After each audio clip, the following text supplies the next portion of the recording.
Hi കൂട്ടുകാരെ, പൊന്നീസ് കോർണറിന്റെ പുതിയൊരു വീഡിയോയിലേക്ക് എല്ലാവർക്കും സ്വാഗതം. കേരളത്തിലെ ഒരു മഹാകവി അന്ത്യവിശ്രമം കൊള്ളുന്ന തൂലികയുടെ അതേ മാതൃകയിൽ നിർമ്മിച്ചിട്ടുള്ള സ്മാരകമാണ് ഇന്ന് ഞാൻ നിങ്ങളെ കാണിക്കാൻ പോകുന്നത്. അപ്പോൾ നമുക്ക് നേരെ വീഡിയോയിലേക്ക് പോകാം. ആലപ്പുഴ ജില്ലയിലെ പല്ലരിക്ക് സമീപമുള്ള ഒരു സ്ഥലമാണ് കുമാരകോടി. ഈ കുമാരകോടിയിലാണ് ആശാന്റെ സ്മാരകമുള്ളത്. ഇപ്പോൾ നാഷണൽ ഹൈവേയിൽ ഹരിപ്പാട് കഴിഞ്ഞിട്ട് KV ജെട്ടി എന്ന് പറയുന്ന ജംഗ്ഷനിൽ നിന്ന് ഇടത്തോട്ട് തിരിഞ്ഞു വേണം നമുക്ക് സ്മാരകത്തിലേക്ക് പോകാൻ.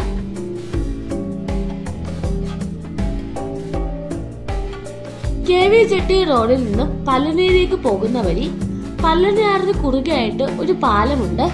ആ പാലത്തിൽ എത്തുമ്പോൾ തന്നെ നമുക്ക് സ്മാരകം കാണാൻ കഴിയും.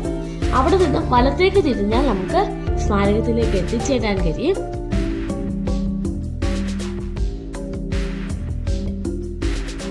അങ്ങനെ ഞങ്ങളിതാ സ്മാരകത്തിന് മുൻപിൽ എത്തിച്ചേർന്നിരിക്കുകയാണ്.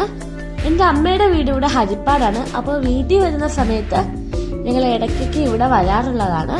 വളരെ ശാന്തമായ ഒരു പ്രകൃതി രമണീയമായ സ്ഥലത്താണ് ഈ ഒരു സ്മാരകമുള്ളത്. ഹായ് കൂട്ടുകാരെ, പൊന്നീസ് കോർണറിന്റെ ഏറ്റവും പുതിയ വീഡിയോയിലേക്ക് എല്ലാവർക്കും സ്വാഗതം. ഞാനിപ്പോൾ നിൽക്കുന്നത് പല്ലന കുമാരകോടി ആശാൻ സ്മാരകത്തിന് മുൻപിലാണ്. ആശാൻ അന്ത്യവിശ്രമം കൊള്ളുന്ന സ്ഥലമാണ് ഇത്. അപ്പോൾ നമുക്ക് ഇവിടുത്തെ കാഴ്ചകളൊക്കെ കണ്ടിട്ട് വരാം. തൂലിക പടവാളാക്കിയ കവി എന്നാണ് കുമാരനാശൻ അറിയപ്പെട്ടിരുന്നത്.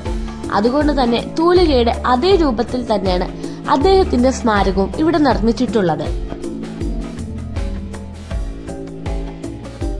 സ്മാരകത്തോട് ചേർന്ന് തന്നെ കുമാരനാശാൻ സ്മാരക UP സ്കൂളുമുണ്ട്. ആ സ്കൂളിന്റെ മുറ്റത്ത് ഒരു പ്രഥമ അധ്യാപകന്റെ തലയെടുപ്പോട് കൂടിയുള്ള ആശാന്റെ ഒരു പൂർണ്ണകായ പ്രതിമയെ നിർമ്മിച്ചിട്ടുണ്ട്. 1951 മഹാകവി കുമാരനാശാന്റെ സ്മരണയ്ക്കായി ഇവിടെ ഒരു സ്കൂൾ സ്ഥാപിക്കപ്പെട്ടത്.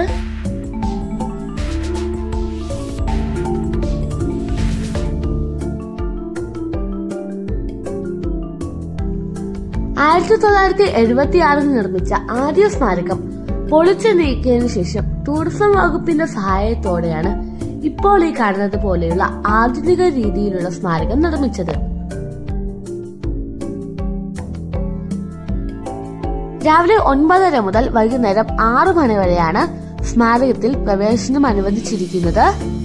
1924 ജനുവരി 16 ആലപ്പുഴയിൽ നിന്നും കൊല്ലത്തേക്ക് വരുമ്പോഴായിരുന്നു അദ്ദേഹം സഞ്ചരിച്ചിരുന്ന റെഡിമേഡ് ബോട്ട് അപകടത്തിൽപ്പെട്ടത്. ഇവിടെയാണ് അദ്ദേഹത്തിന്റെ ഭൗതിക ശരീരം അടക്കിയിരിക്കുന്നത്.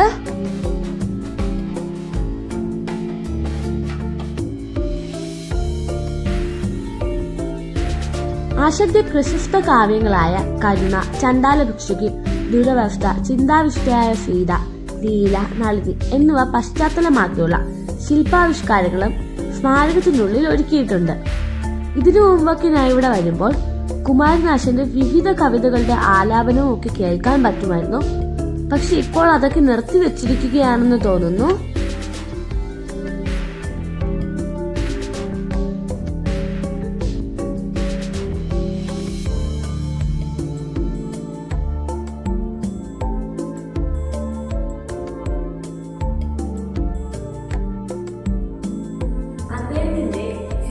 അപകടത്തിലാക്കിയ റെഡീമർ ബോട്ടിന്റെ രൂപത്തിലാണ് ഈ ഒരു സ്മാരകം രൂപകൽപ്പന ചെയ്തിട്ടുള്ളത്. ആശാന്റെ ഈ ചിത്രത്തിന് പിന്നിൽ കാണുന്നതാണ് പല്ലനയാറ്. ഇവിടെ വെച്ചാണ് ആശാന് ബോട്ടപകടം പറ്റി ജീവൻ നഷ്ടപ്പെടുന്നത്. പല്ലനയാറിന്റെ തീരത്ത് സ്ഥിതി ചെയ്യുന്ന ഈ സ്മാരകം കവിയുടെ മലയാള സാഹിത്യത്തിന് നൽകിയ സംഭാവനകൾക്കുള്ള ആദരാഞ്ജലിയും അദ്ദേഹത്തിന്റെ പൈതൃകത്തെ അനുസ്മരിക്കുന്നതുമാണ്.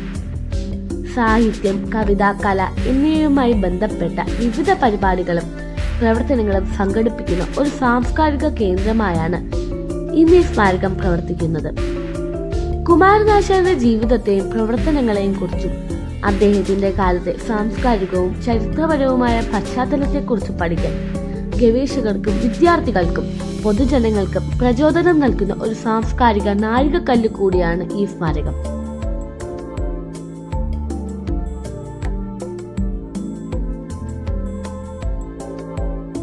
സ്മാരകവുമായി ബന്ധപ്പെട്ട് information counter, book stall, cafeteria തുടങ്ങിയവർക്ക് കെട്ടിട സൗകര്യമുണ്ടെങ്കിലും ഇതുവരെ അതിന്റെയൊന്നും പ്രവർത്തനം തുടങ്ങിയിട്ടില്ല. ഉടൻ തന്നെ അതിന്റെയൊക്കെ പ്രവർത്തനം തുടങ്ങുമെന്ന് നമുക്ക് പ്രത്യാശിക്കാം.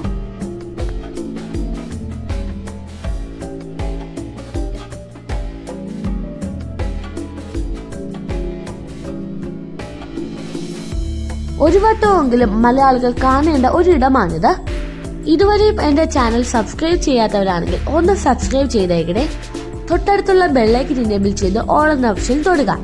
എങ്കിൽ മാത്രമേ ഞാൻ അപ്ലോഡ് ചെയ്യുന്ന വീഡിയോകൾ നിങ്ങൾക്ക് ഉടൻ തന്നെ നോട്ടിഫിക്കേഷനായി ലഭിക്കുകയുള്ളൂ. അപ്പോൾ ഇനിയും ഇതുപോലുള്ള വീഡിയോകളുമായി ഞാൻ നിങ്ങളുടെ മുൻപിലെത്തും. അപ്പോൾ നമുക്ക് അടുത്ത വീഡിയോയിൽ കാണാം. Bye bye.